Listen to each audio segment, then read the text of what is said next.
2వ చాప్టర్ నేను ఎత్తుకుంటా. ఎంతమందికి అర్థమైంది? దేవుడు నామానికి మహిమ కలుగును గాక. సో బైబిల్లో ఒక ఛాయల రూపంలో ఇవన్నీ ఉన్నాయి. నమ్ముతారా?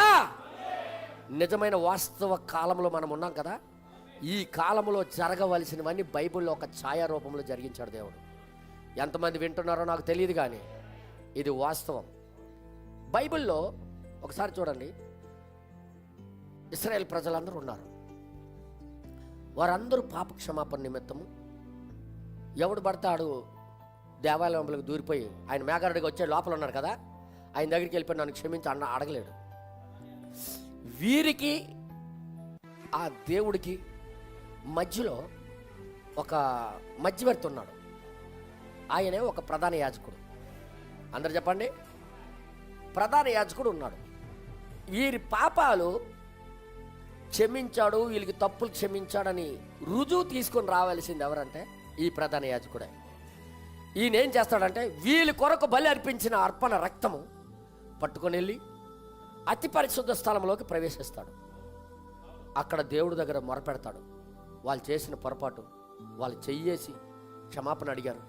ఇదిగో రక్తం, ఈ రక్తం చూసి క్షమించండి. రక్తం చూసి వాళ్ళ పాపాలు చూడు, రక్తంలో నుండి చూడు, వాళ్ళు ఎర్రగా ఉన్న పాపాలు మీకు ఎలా కనబడతాయి చూడండి అని అనగానే దేవుడు ఏమనేవాడంటే, ఆ యాజకుడు ఏం చేసేవాడంటే,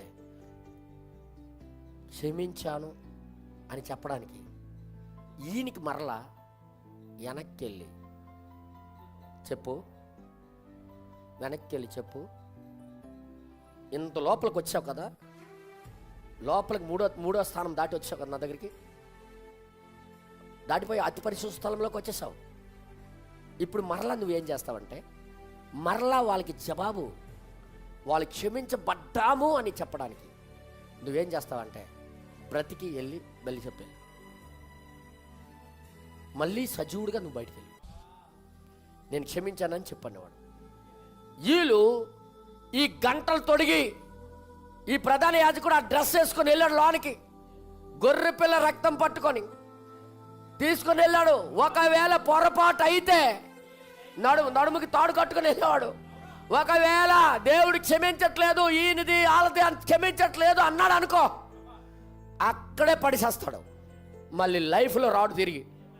ఆ చచ్చిపోయినోడికి లాక్కోవడమే, ఇంకా తాడు పట్టి లాక్కోవడమే బయటికి. చచ్చిపోయాడు కదా ఎత్తుకుంటానని వెళ్ళడానికి లేదు, తాడుకి పట్టి లాగేవారు బయటికి, అవుట్. కానీ బ్రతికి తిరిగి వచ్చాడు అంటే వీళ్ళందరూ గట్టి కేకలేసేవారు హల్లెలూయా అని. అంటే దేవుడు మనల్ని అంగీకరించాడు అని. దేవుడు కూడా ఆయన స్వరక్తం ఇచ్చి ఆయన రక్తం పట్టుకొని అవతల వైపు వెళ్ళాడు. హెబ్రీ రాసిన పత్రిక ఏం చెప్తుంది? మన బలహీనతలు ఎరిగి, అందరూ చప్పట్లు కొట్టండి, మన బలహీనతలు ఎరిగి, మన పొరపాట్లు ఎరిగి మనకి క్షమించాలని దేవుడు ఏం చేశాడంటే అతి పరిశుద్ధ స్థలమైన పరలోకానికి రక్తం, తన స్వరక్తంతో వెళ్ళాడు ఆయన. ఎంతమంది ఒప్పుకుంటున్నారు? ఇక్కడ భూమి మీద ఉన్న ప్రధాన యాజకుడు అయితే ఇంకొక గొర్రెది ఎక్కించేవాడు, గొర్రెది పట్టుకుని వెళ్ళేవాడు.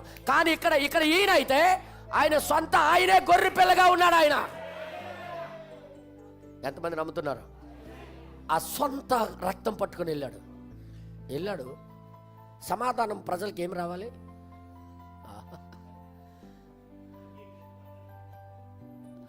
ఎలాగెళ్ళాడో అలాగే రావాలి. ఎంతమందికి అర్థమైంది? ఎలాగెళ్ళాడో అలాగే రావాలి. చచ్చిపోయి రాకూడదు. ఎలాగెళ్ళాడో అలాగే రావాలి. ఇంకోసారి మాట్లాడుతున్నా, ఎలా వెళ్ళాడో అలాగే రావాలి. ఎలాగెళ్ళాడో ప్రధాన యాజకుడు మరలా అలాగే రావాలి. ఓకే, ఎలాగెళ్ళాడో మరలా అలాగే రావాలి. ఎప్పుడు వచ్చాడో వీళ్ళు అతిక్రమములన్నీ చెల్లు. అందుకే మన ప్రభువైన యేసుక్రీస్తు మేఘారుడుగా ఆయన రక్తం పట్టుకొని వెళ్ళాడు. ఆయన మరలా చివరి దినాల్లో సంఘాన్ని అంగీకరించడానికి, సంఘానికి ఎత్తుబాటులో తీసుకొని వెళ్ళడానికి మరలా అలాగే ప్రత్యక్షమయ్యాడు. ఎంతమంది అలాగే వచ్చాడని నమ్ముతున్నారా? ఇప్పుడు మన ధైర్యం ఏంటి తెలుసా? మనం ఇంకా పాపానికి బానిసలుగా ఉండక్కర్లే. మనం ఏమి రోగాలుగా పడి ఉండడానికి వీళ్ళే. మన ధైర్యం ఏంటి తెలుసా? మన ప్రధాన యాజకుడు బ్రతికున్నాడు. మన ప్రధాన యాజకుడు మళ్ళా మనకు కనిపించాడు. ఇప్పుడు మనం ఏం చేయాలైతే? ఆనందంతో సాతానుతో మాట్లాడచ్చు. ఏయ్, నువ్వు నాకేమి చేయలేవు. నా ప్రధాన యాజకుడు బ్రతికే ఉన్నాడు. అదిగో నా ప్రధాన యాజకుడు కనబడుతున్నాడు. అదిగో ప్రధాన యాజకుడు నా ఇంట్లో ఉన్నాడు చూడు. మా ప్రధాన యాజకుడు బ్రతికి ప్రత్యక్షమయ్యాడు చూడు. ఇప్పుడు నాకు నువ్వు చంపలేవు, నాకు నువ్వు మోసగించలేవు. నేను ఇక పాపానికి దాసుడు కాదు, నేను స్వతంత్రుణ్ణి. నన్ను క్షమించడానికే వెళ్ళాడు, క్షమాపణ తీసుకొని వచ్చాడు. ఇప్పుడు నాకు బ్రతకడానికి వర్తమానం వచ్చింది. ఎంతమంది చప్పట్లు కొడతారు?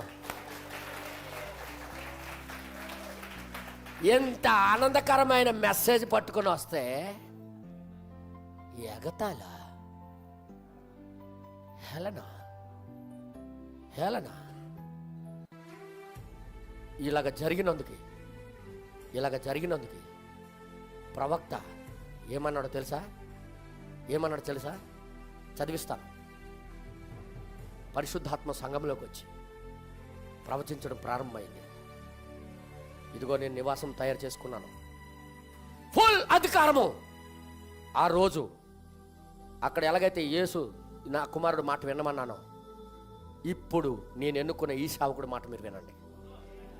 నేను వచ్చేసాను మీ మధ్యలోకి. ఎంతమందికి అర్థమవుతుందన్నా? ఆయన వచ్చాడు కాబట్టే గుండెకాయలు అనుకునేది ఆయనకు అర్థమైపోయేది. హృదయాల్లో ఏం ఆలోచించుకున్నా తెలిసిపోయేది. ఎక్కడ సీక్రెట్గా తప్పు చేసినా తెలిసిపోయేది. ఎంత రహస్యంగా చేసినా బయట పెట్టేసేవాడు. అది దేవుడు తప్ప మరెవరు చేయలేరు. అది దేవుడు పరలోకంలో ఉండిపోతే ఇది ఎలాగ జరుగుద్ది?